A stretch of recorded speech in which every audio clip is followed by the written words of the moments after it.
আমার যে এত ফলোয়ার সেটা আমি কখনোই জানতাম না, কিন্তু তারা কখনোই আমার পোস্টে একটা লাইক কমেন্ট করবে না। তাদের তো ভিতরে জৈলাপুর একেবারে সারখার হয়ে যায়। কেন হয় ভাই আমি এটা জানি না। তাদের একটাই কাজ, কী কাজ জানেন? সেটা হলো মানুষের সমালোচনা করা।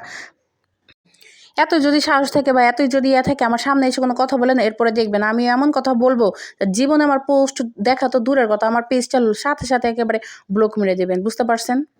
শুনেন, যেখানে আমার ঘরের প্রধান মানে আমার স্বামী আমার কাজে অ্যাপ্রিসিয়েট করতেছে, সেখানে আপনারা তো আমার কাছে মানে কী বলবো, বলার আর কোনো ভাষা নেই। বুঝে নেন কি বলতে চাইছিলাম।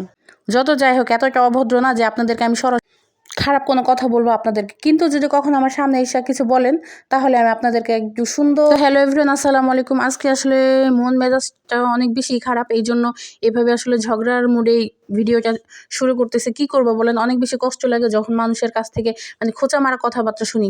কেন বলবে ভাই এরকম? যাই হোক ভাই, এমন কিছু মানুষ আমাদের সমাজে আছে, থাকবে, এরা সারা জীবনই থাকবে, এদের কখনোই বিলুপ্ত হবে না আর কি। এইসব প্রাণীগুলো আজীবন থাকবে মানুষের সমালোচনা করার জন্য। তারা নিজেদেরকে কিভাবে জানেন? তারা নিজেদেরকে ভাবে সাধু, পীর, আউলিয়া, মাওলানা।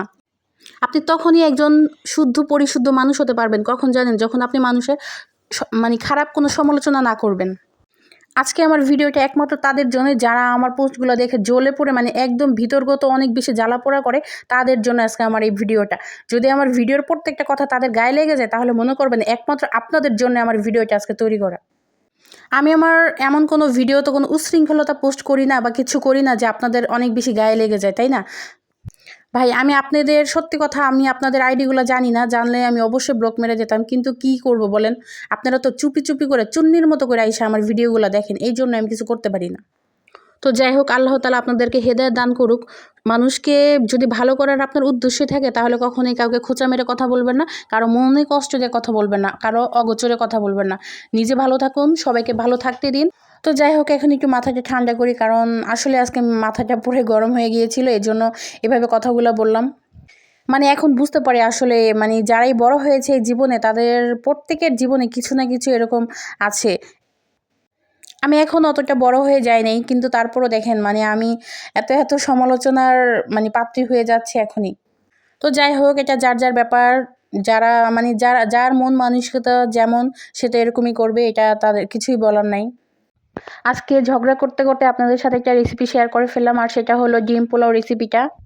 যারা আমার ঝগড়াগুলো প্রথম থেকে শুনেছেন তারা তো আমার রেসিপিটা অবশ্যই পুরোটা দেখে ফেলেছেন, কিভাবে কি আমি রান্না করলাম।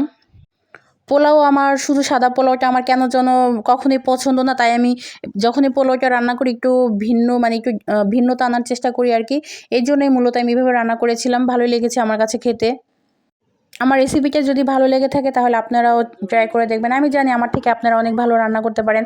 আমি আসলে বাসায় যেভাবে রান্না করি ওইটা আপনাদের সাথে শেয়ার করি। এখান থেকে শেখার তেমন কিছুই নেই। এমন না যে আমি আপনাদেরকে শেখানোর জন্য মানে রান্নার রেসিপিগুলো দিই, এটা আমি আমার ভালো লাগা থেকে দেই। তো সবাই ভালো থাকবেন, এই পর্যন্ত। আল্লাহ।